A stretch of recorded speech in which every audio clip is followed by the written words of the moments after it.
I'm so excited to be in Puerto Rico talking about medical cannabis. And what a way to kick off the conference by talking about everybody's least favorite part of cannabis, which is CHS. So we're going to run this panel a little bit differently than a standard panel. I'm part of the research team with Jackie here, who just conducted one of the largest surveys on CHS patients on over 1,160 people. So today we are going to present some of that data, some of the very raw data, as talking points for this discussion. And this is the team. These are the authors on that study. This is Cody Peterson.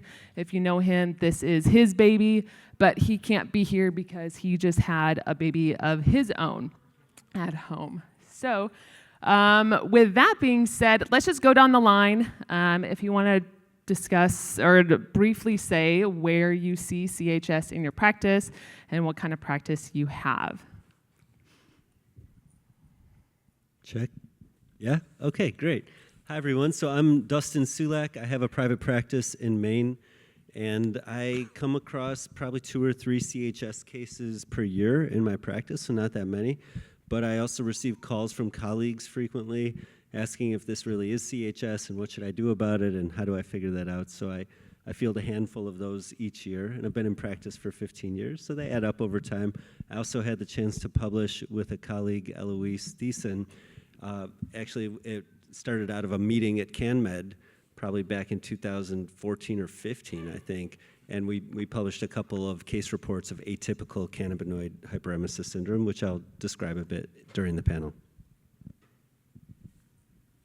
Good day. My name is Laszlo Mechtler. I'm a professor of neurology and oncology at a country's largest neuroscience center in Buffalo, New York.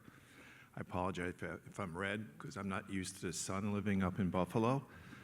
We have a summer that lasts 4 days. I have a cannabis clinic, about 14,000 patients who I treat with medical cannabis in New York State.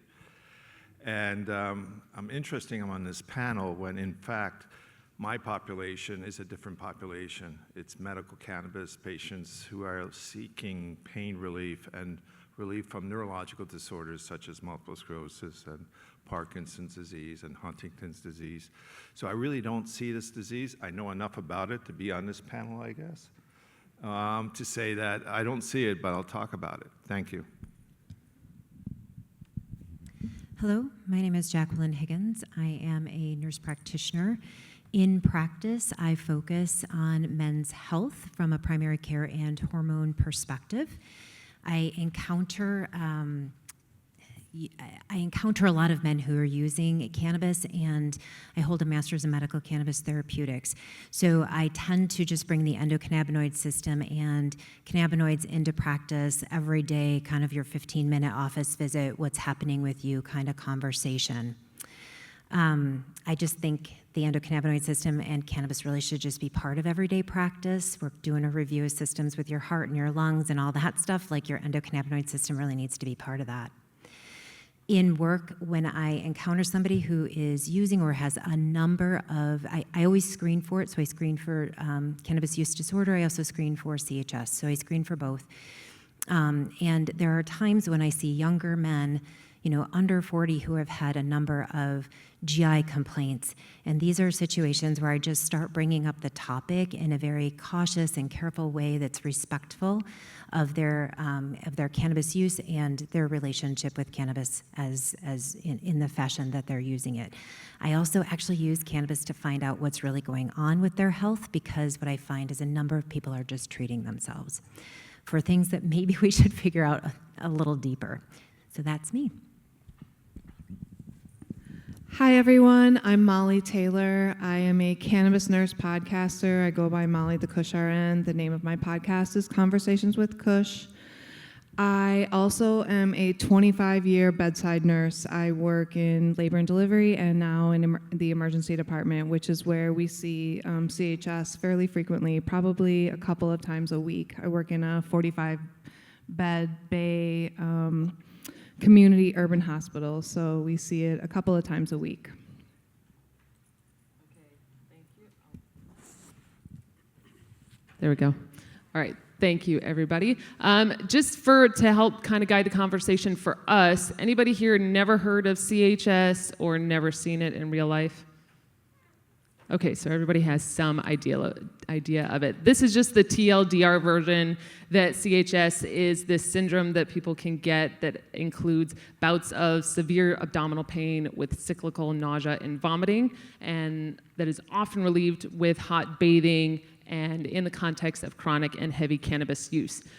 We see CHS in 3 different phases. The first is the prodrome phase, which is when people wake up with nausea and abdominal pain, sometimes relieved with cannabis use, and this can happen for weeks or months or even years until it eventually progresses to the hyperemetic phase. And then this is when it oftentimes presents in the ED. This is when people have the severe abdominal pain and nausea. Sometimes it can land people in the ICU with very poor outcomes. And then we have the recovery phase, and this is the gradual resolution of symptoms, which can take weeks, months, or sometimes even longer for people. And here's a little bit about what we found when we asked our participants what kind of symptoms they experienced in the prodrome and the hyperemetic phases. So the most common symptoms in prodrome were nausea and abdominal pain, and in 2/3 of people that presented in the morning before noon. And then the most common symptoms in the hyperemetic phase were nausea, vomiting, and body temperature changes. And as you can see, a lot of people experience a lot of symptoms. So since CHS can present differently in different practice settings, let's hear how it presents for you guys. And we'll have Dustin go last since you have the atypical presentation. Well, I guess I'll define my practice. So we have about 14,000 patients in the neurological center. Most of my patients, about 64%, are pain-related on opioids, who want to get off of opioids. Then you break it down to neurological disorders such as multiple sclerosis, Parkinson's, peripheral neuropathies, spinal cord injuries. And then we have PTSD, obviously, in that group. So this is a population that seeks medical advice, so we certify them. We can't prescribe it. We certify patients in New York State. And so that population is not a high THC using population. Yes, we do have individuals who self-treat themselves off the streets and want to get a certification. So there is that population of high THC individuals. So when I certify them and I offer them a cannabis product, we use the term you may have heard, chemovar type 1, type 2, type 3, either high THC or high CBD, or chemovar type 2, which is that 1-to-1 ratio. So my population is not an individual that using 4 grams of THC a day, which is the predominant population that you see this entity in. So I will tell you right now that we don't see that population. It's interesting, as you all know, most of the research that has gone in cannabis over the last 40 years has always been looking for what's negative about it. In fact, 94% of studies that have been done in cannabis is what's bad about it? Why should it be illegal? Only about 6-8% of studies are looking for the positivity of cannabis. So this is an interesting entity because this is one concrete disorder that one can criticize the overuse of THC products, especially in adolescents. But again, that's my population is distinctly different. In primary care, I think we'll go to me and then you, Molly, and then we'll finish up with you, Dr. Sulak. So in primary care, I think I see a blend of people who have been qualified and are using medical cannabis and may or may not be engaging with the people who had qualified them. So I tend to work with them in the ways that they need. And then from an adult use perspective, this can be all over the map, and I think when I'm tending to sense some concerns, it's usually with a little bit higher dose of THC. One of the things I want to bounce in on is that medical use tends to be the lowest dose that's effective. And so for a particular condition so that people can engage in, thrive in their lives, where adult use has a slightly different goal of relaxation, those kinds of things. And I would say that when we're in the primary care space, or at least me, I am just simply screening for, are there any concerns at this point? And when I run into, like I said, the younger people with kind of all these GI concerns, I bring it up as a topic. When I have anybody who is using cannabis in an adult use space, I told you I screen, and so I always ask, are you by any chance getting any, late night or early morning or nausea or vomiting or any of those things, as a strategy to start introducing the topic, so that should they be one of those individuals who appear rare, increasing, and of course we're in a situation where this is controversial, that it isn't the first time they've heard it. When people present to the emergency department with CHS, you can typically hear them before you see them. They do this thing, what Megan terms as scromiting, where it's screaming and vomiting, and they're just very inconsolable. They're usually moaning.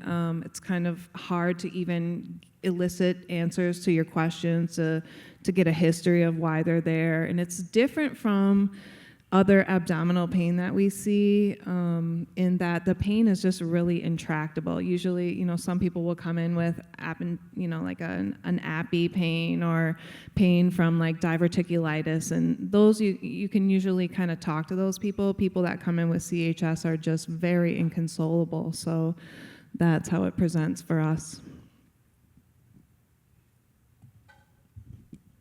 All right. So I think typically I see patients in two categories. I'm not seeing them during the hyperemetic phase, but there's kind of the people that have a suspicion that cannabis is doing this to them, and they just kind of need someone they trust to confirm that and recommend that they stop. And then there's the people that are completely clueless about it. They would have no idea at all that their beloved cannabis that helps them in so many ways is having this effect on them. So I'm going to present just not all the details, but just the very basics of a case that threw a curveball at me that I learned from. And with this case, and if I end up presenting the other one, the questions that I've been asking ever since learning about these two cases, well, two of them are, is CHS the most severe manifestation of a spectrum of GI and autonomic nervous system disorders that could be caused by cannabis misuse? Is it always, in this typical classical presentation where it's so severe? Could there be more mild manifestations? And then the other question is, do other illnesses and conditions, inflammatory states in the body impact CHS? So here's a guy, about 50 years old, had a workplace accident in 2004, injured his back, low back pain with radiculopathy down the leg, found himself on hydrocodone around 30 milligrams a day, eventually made his way into my practice about 6 years later. Somewhere in between there, he was diagnosed with celiac disease. He cut out gluten, and his GI symptoms resolved. But those symptoms, when he would get exposed to gluten inadvertently or mistakenly, it would end up causing not a CHS-like picture. There would be nausea, sometimes vomiting, some diarrhea, some cramps, sweating, and chills. And then he came to my practice. We started tapering his opioids. We got him on cannabis for the first time. He was not previously a cannabis user. He was doing well. He had a little setback from an inguinal hernia surgery that caused testicular pain, but about 3 years after that, we had him pretty much off his opioids and using cannabis. He was a high-dose user. He ended up using about an ounce a week.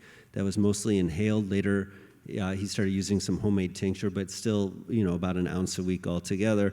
And then he started having these GI episodes about 2 years after we initiated cannabis in him. And he thought he was getting a wheat exposure, a gluten exposure. And so he thought, he started cutting out more and more foods. He thought maybe the meat he was eating was fed on wheat, the cow. And I thought, I started to think that's really far out there. How could he be having these episodes? But they were not emetic episodes. He was having extreme diarrhea, but he was having the abdominal pain. They were not relieved by hot showers at all.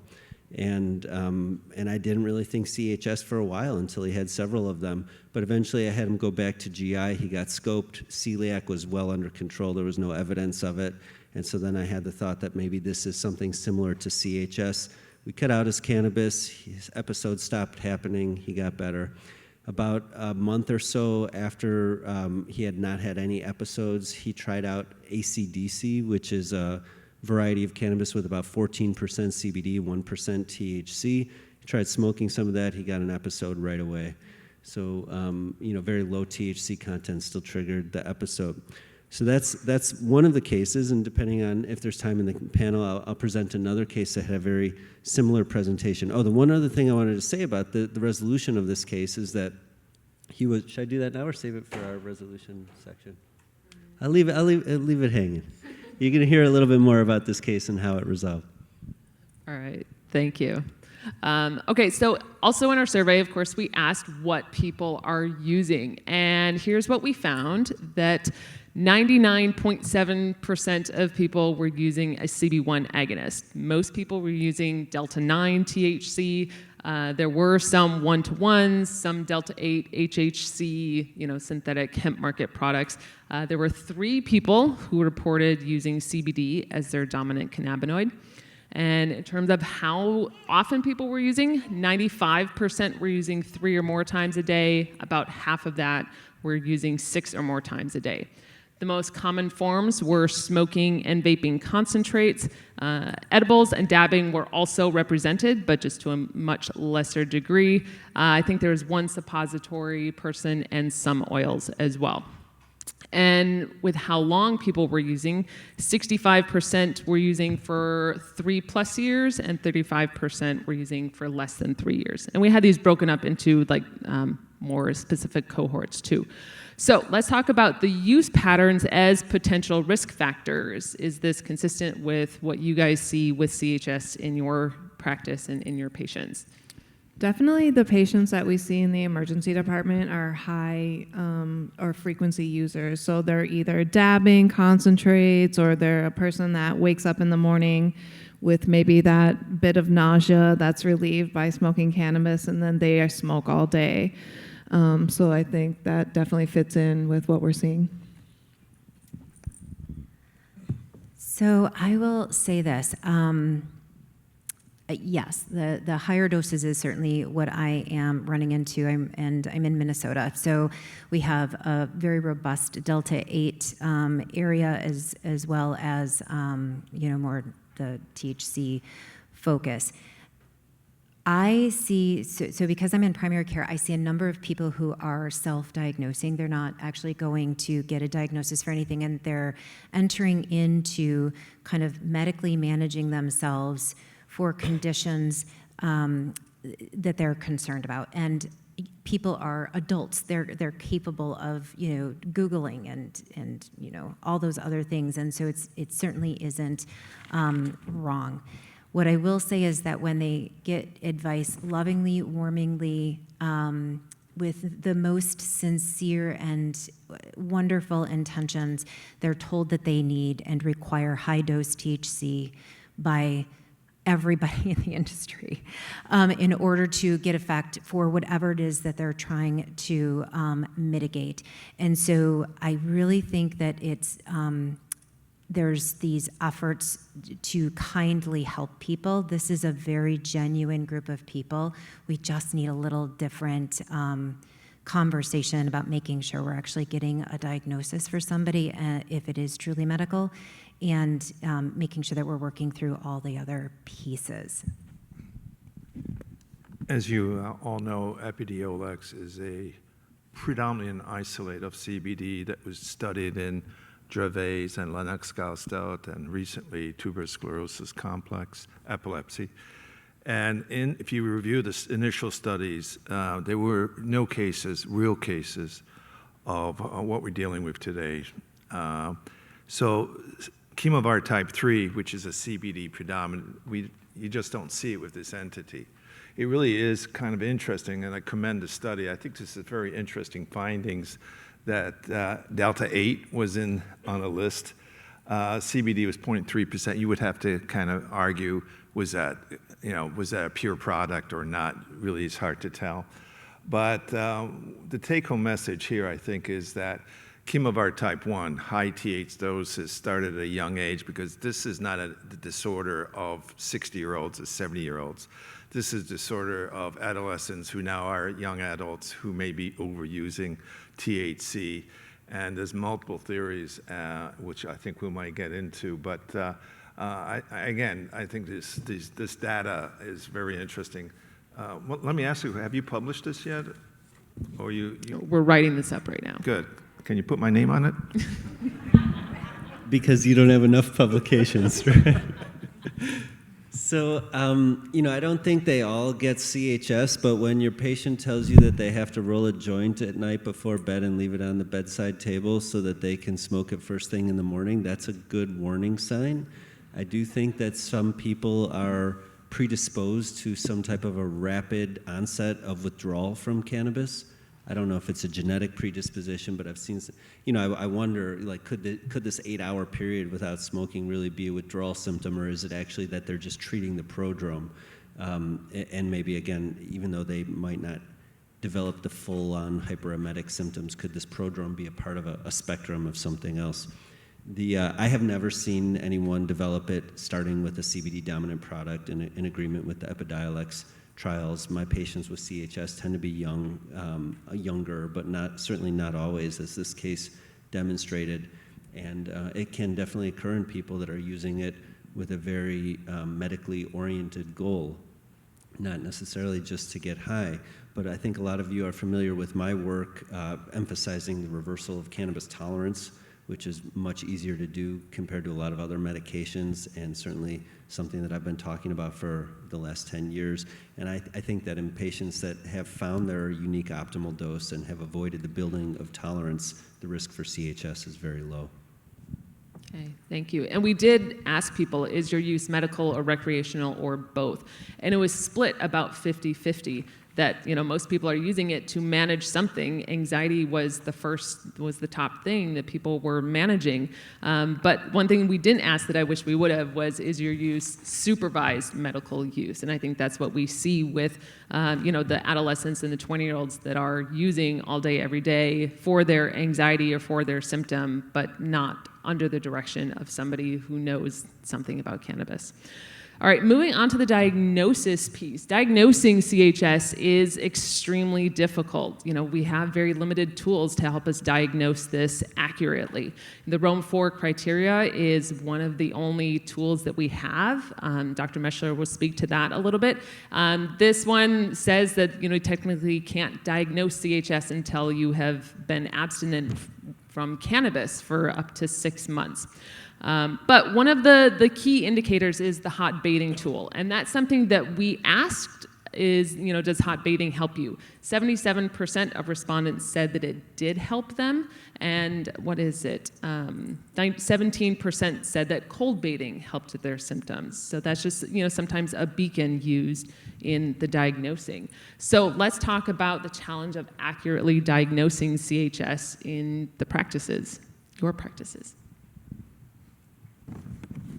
I think there is a big challenge. When someone comes into the emergency department, our job is to rule out that they're not having an emergency. And these people present as if they are having an emergency. It's intractable pain, again, that is very difficult to treat.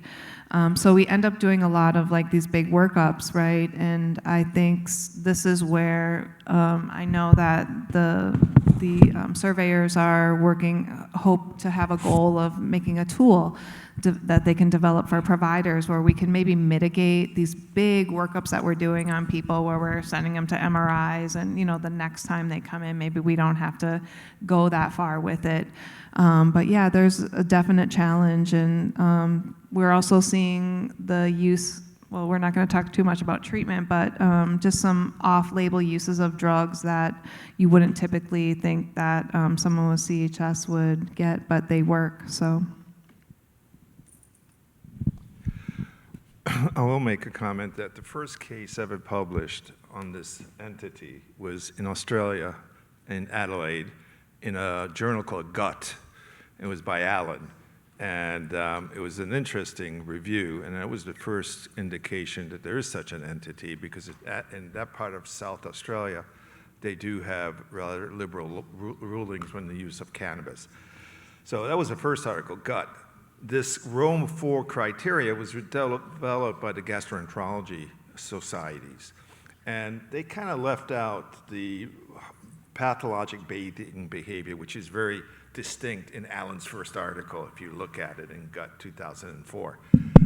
So this is probably the closest we have, this Roman numeral 4 criteria, because, you know, as a neurologist or oncologist, and I used to be an ER physician, the average cost of a workup for this type of patient is about $95,000. About 80% of patients go to the hospitals, 40% are admitted. And the workup is quite extensive. And imagine you go in with a bad headache, even though you think it's a migraine, you're going to have a CT scan or MRI because the ER physicians do not want to take a chance. So even if you come in and you smell like you're on pot and you admit that you take cannabis, they can't accept that diagnosis. They got to go through a full workup, endoscopic, rule out pancreatic disease, first of all, rule out pregnancies, and you go down the list of kidney disease and even neurologic disorder. There's one patient I had who had a fourth ventricle tumor, pushing on the area postrema, which is where your nausea vomiting center is, causing anorexia nervosa and throwing up all the time. It turned out she had a tumor that was resected, and she did very, very well.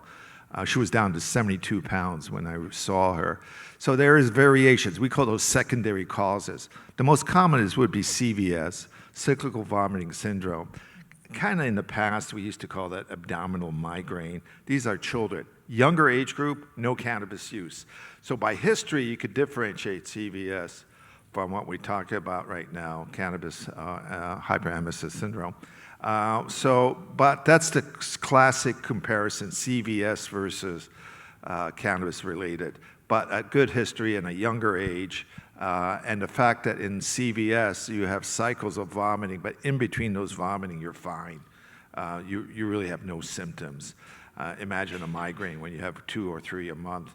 This is similar, CVS. So there is a way to differentiate. It shouldn't be difficult, but an ER physician, and these patients end up in the emergency room, no matter how many times you go in there, we'll do a workup because they just can't take a chance, and they have to repeat testing and repeat testing. So it's a major medical economic problem we have. And the problem is that we didn't see this 20, 30 years ago because the THC, in 1960s, you weren't born, right? Were you born in the 60s? No, I didn't think so. In the 1960s, it was, 4% THC. Now we're getting to, Dustin, are we up to 28, 29%, and maybe even higher? So it's a different compound we have today than it was 20, 30 years ago. And in theory, this entity should be increasing in frequency and becoming a medical problem and a medical economic problem for a society. I think your friends in the 60s forgot to share hash with you, Laszlo. Because there was probably some 50% THC, but they would only use a very small amount of it. I think that you brought up something very important, which is CVS, and distinguishing the diagnosis, because CVS can also, cyclic vomiting syndrome, can respond to hot bathing. It's not as maybe consistently effective as it is in CHS, but I'm not sure. I've had many CVS patients that do the hot bathing and they get relief. That's one of the major distinguishing factors, though, is that they can use cannabis during an episode and get relief from it.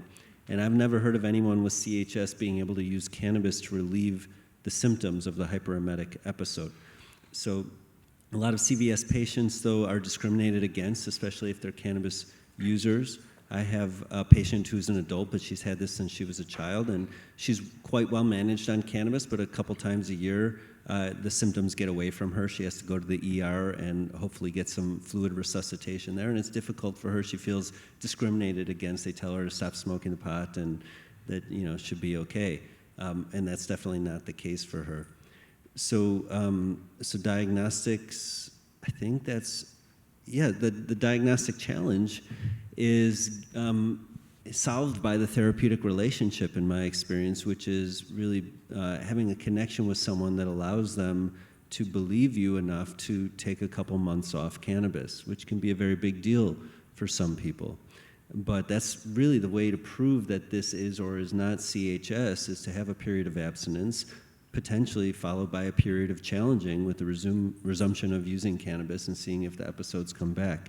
They might not come back the first day, though, like that patient that I told you, he smoked AC/DC and he got it right away, and I was, thought, well, that tells us a lot, an interesting case. But some people could start up the cannabis again and not get their first episode till a month later, and then it's a little less certain, is it really CHS, but probably it is. If they have episodes at least once monthly prior to a period of abstinence, and then no symptoms at all during those 2 months of abstinence, to me that's going to be enough, and that's usually what I ask people to provide us, and we can work toward that. Thank you. And I think we do have to acknowledge the issue on the other end of it, which is when patients present to the ED with these symptoms, they test positive for THC, and then physicians jump to the conclusion of CHS without doing a thorough history or a workup. And we hear of that happening too, and it ends up being some other medical emergency. I think that's improving, though. I feel like the providers are getting more savvy now. They're becoming more familiar with cannabis, thank goodness. And so that's part of their workup, their interview. So Great. Okay, moving on to recovery from CHS. So the cessation of cannabis is universally recommended for resolving CHS. However, that's not what's happening in the real world.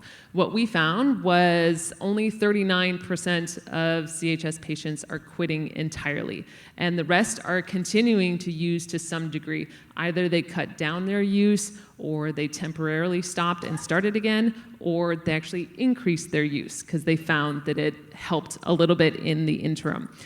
In those who temporarily stopped, 70% said that their symptoms returned after they restarted. And it's oftentimes not right away. They can restart and then not have issues for a couple of months. And what we also found was that 79% of people said that cannabis helped their symptoms at least 25% of the time. So that makes it really challenging. If cannabis helps symptoms, or is it making things worse in the long term? Was that during the episode, 25% found relief with cannabis, or the prodrome? Or in prodrome, so both. We said CHS symptoms. So how do you approach cannabis in patients once they are suspected or have been diagnosed with CHS? Do you think they can or should continue using? And what are the other challenges following diagnosis? I'll start off on the treatment of this entity. I tell you what not to do. Don't give opioids. That's contraindicated, and it has been done. Antiemetics don't really work. About 30% of the time, things like ondansetron or Zofran will work. The Compazine doesn't work well. Interesting, haloperidol, which is an antipsychotic, does work, as does Zyprexa, which is a brand name. These are two drugs that have been approved, haloperidol IV.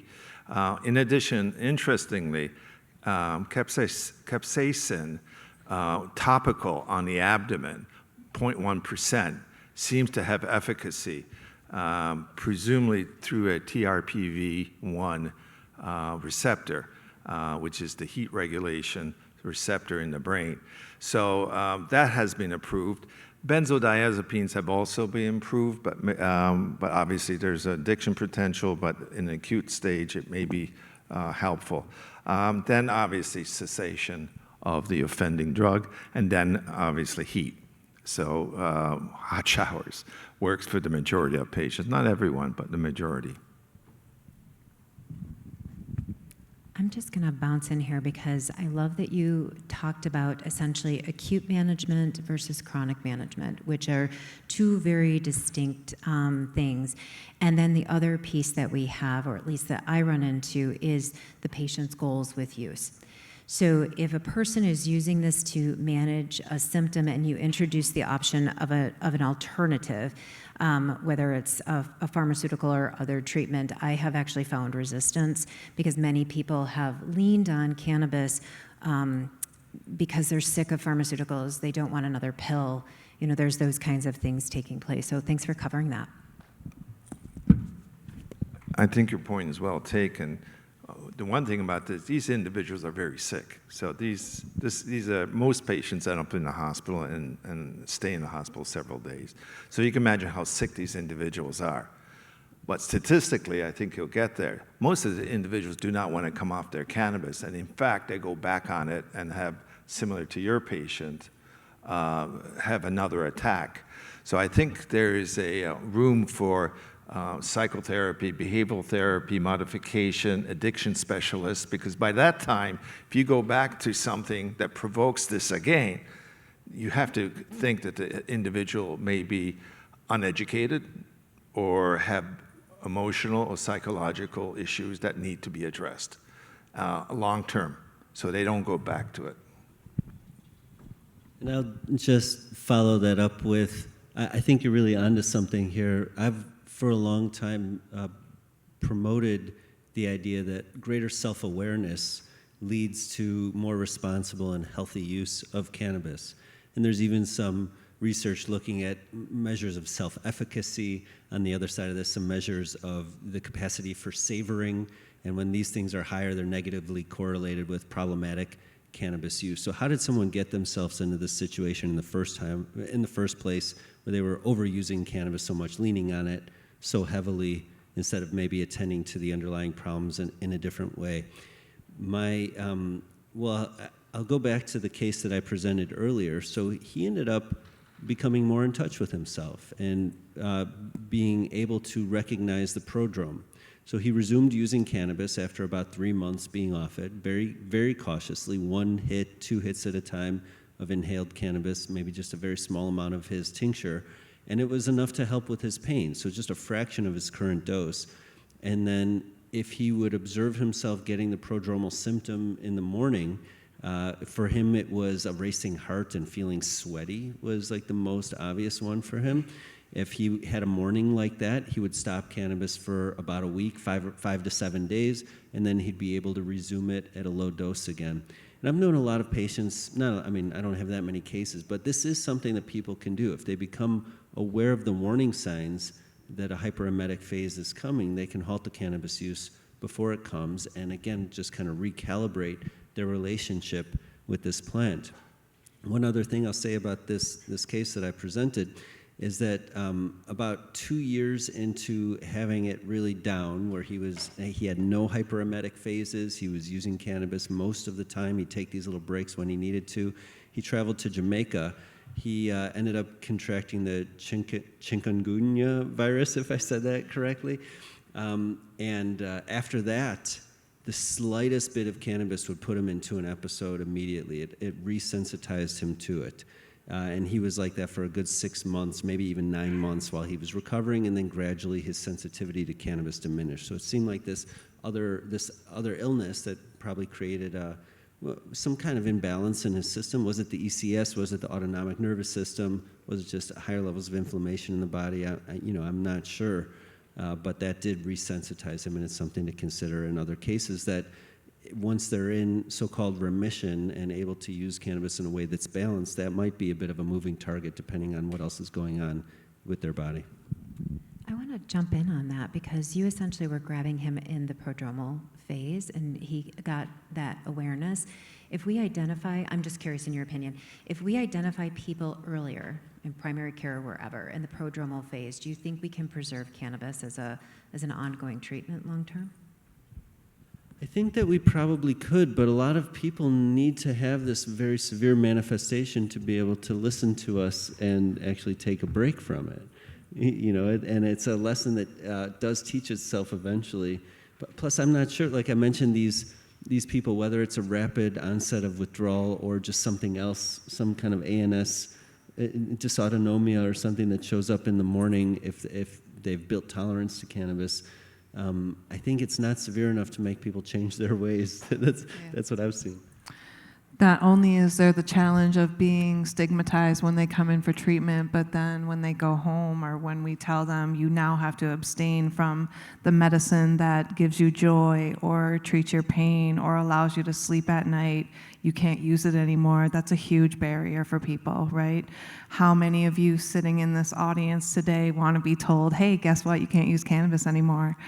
It's a big deal for people, so because it's the thing that's brought them relief, and it's a huge barrier. So we need to be able to support these people when they leave and be able to walk down that journey with them of dialing back the cannabis and increasing the self-awareness and the mental health issues that they might be dealing with, and maybe giving supplements or whatever it may be, just offering support to these people.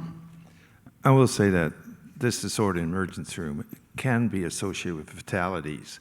There have been patients dying from hypokalemia, from electrolyte imbalance, from cardiovascular collapse. It's not a minor issue. To me, when an alcoholic comes in and has liver failure or has an epileptic fit, that patient needs to be treated medically, then it's psychologically afterwards, because they have an addiction by definition. That's why they're in that situation. So you have somebody who has, is throwing up, and every time they use cannabis goes back to the emergency room and goes back. There's an issue there that has to be addressed aggressively, just like in an alcoholic. The difference in an alcoholism, we have 80,000 people die a year in the United States from alcoholism. So that is a drug that's legal, interesting, and cannabis isn't, and cannabis really doesn't kill people by definition. You would have to, smoke so much that, it would be unheard of. So there's an issue here that politicians don't understand, that we have legalized alcohol, and we have alcoholics, most of them in Congress, and but the point is that this is the one issue that they can grab onto and say, you know what, this could kill you. And they're not far from the truth, but I'm emphasizing that it is in a certain population of people that have addictive personalities, or may have, that 9% they quote, who can get addicted to cannabis, usually in a younger age group, adolescent. I don't know, I have never seen a person over the age of 40 get addicted to cannabis, but it may happen, but it's very highly unlikely. Okay, moving on to our last section before we'll open it up for questions. Everybody has their own opinion on CHS, right? And the cause of it and all of the myths and speculations. Pesticides is probably one of the biggest ones that I hear all the time, that it's, it's the way that the weed is grown that's causing the CHS. So the way that we addressed this was asking people where they get their products from. And what we found was that 60% said that they were getting them from a licensed dispensary, and they got to check 2 on this. 40% said illicit or gray market. 19% said that they were getting it from home grow. So people are getting it from all sorts of different markets. And also, very interestingly, we asked people if their symptoms were triggered by the absence of CHS. And this is kind of an argument against the pesticide use. And 28% of people said yes, again, going back to the withdrawal piece, that people stopped using, and then a day or 2 or 3 days later, they were in a full-blown CHS episode. So that doesn't really align with a pesticide poisoning idea, because that would be more acute, not in the withdrawal phase. So with that being said, what are your final thoughts on this myth or other myths or speculations around CHS? So I think we have to start having a conversation about why are there myths. And I think that we need to, as a medical community, recognize there's a lack of trust in the medical community. And that seems to be amplified when it comes to cannabis in particular. The idea is, if we can build trust, which I think Dr. Sulak has really talked about today with our patients, that we can have different conversations. When I think about when we've talked about pesticides, and when I think about pesticides, there's this acute, like LD50, right? And then there's the question of chronic exposure. So when the conversation is happening, it's a little bit of a challenge, and I don't feel like people are coming. I feel like there's this. I think it really stems from a lack of trust. That's where I'm going to go with it. I think there's a lack of trust in science and in medicine. The people who, honestly, patients feel are supposed to be helping them and protecting them, and because of this extensive prohibition for so long, we don't have what we need. We have how many papers on how bad cannabis is and how many papers on how good cannabis is, where there's benefits, where there's drawbacks. One of the pioneers, and most of you know Dr. Ethan Rousseau, who, I've stood on panels with him at academic centers, American Academy of Neurology, for example, where a physician stood up and said, this is bullshit because Ethan answered the question appropriately, but the neurologist felt it was inappropriate, so he got up and left. So I've seen that. I've seen that the medical community is not trusted because it wasn't our decision. When I say our, it wasn't the medical society's decision to approve cannabis. Not at all. We were bypassed. We, meaning, I've been the president of 2 medical societies. I can promise you that it's a fight every day to legitimize cannabis among the medical community. So if the medical community doesn't trust cannabis as a medication, why would patients trust them? And we all know that it's not taught in medical schools. So, my job and Dr. Sulak's job is to legitimize the whole process, which is not easy because we're fighting an uphill battle as you are too. But I will say that Ethan Rousseau has a very nice article, Frontiers of Toxicology, October 24, so recent, reviewing his new theories of the genetic predisposition of these individuals with Cannabinoid Hyperemesis Syndrome, and he kind of reviews pesticides, viruses, and other possibilities as a cause, but he firmly believes there's a genetic predisposition in certain individuals, which hasn't been proven, so it's a hypothesis, just like the Endocannabinoid Deficiency Syndrome. That is also a hypothesis, which I firmly believe in, but still a hypothesis not accepted by all circles in medicine. So I would recommend that you review his articles, Frontiers of Toxicology, 24 October, Ethan Rousseau. So this is difficult for patients because so often they're using cannabis as an alternative to more dangerous drugs. And in this situation, we're frequently trying to figure out how can we stop using cannabis for a little while? Maybe we need to use something else to treat you to help support that period of abstinence. In the patient that I presented, he had tapered off of 30 milligrams of hydrocodone daily for pain that was real, and was, of course, very concerned about, is he going to have to get back on opioids now that he doesn't have access to cannabis? And this was before I knew, so thankful for your data, Megan, that I think now we can confidently tell patients that have this condition, hey, there's a very good chance that you don't have to say goodbye to cannabis forever. This is just a sign that you were not in a respectful relationship with her, and now she's teaching you a lesson. I love that. And you're gonna have to learn that lesson and approach the relationship in a new way in the future. And we might actually have to use some other treatments in the meanwhile to help bridge that gap. And I think that that's much better than having to tell people, wow, you've got CHS, your days are done with cannabis. It's very challenging, but your emphasis on treating the underlying psychological condition, I think, is essential. The drug is never the problem, whether it's cannabis or something else. It's always the solution. There's some underlying problem that can likely be addressed in a different way, and maybe just the therapeutic relationship is enough. And when I say that, I mean with the doctor or the nurse practitioner, but also it might just be with the friend or the colleague who brings this to their attention. I'm sure a lot of these cases don't have the benefit of seeing one of us in our practice, and that connection can be very helpful when people are in that point of inflection. They have to realize, well, my relationship has been out of balance. Why is that? What am I trying to escape or cover up? And maybe I could get some help to deal with that. I think we do have a long way to go, Dr. Mechtler, with our healthcare providers, and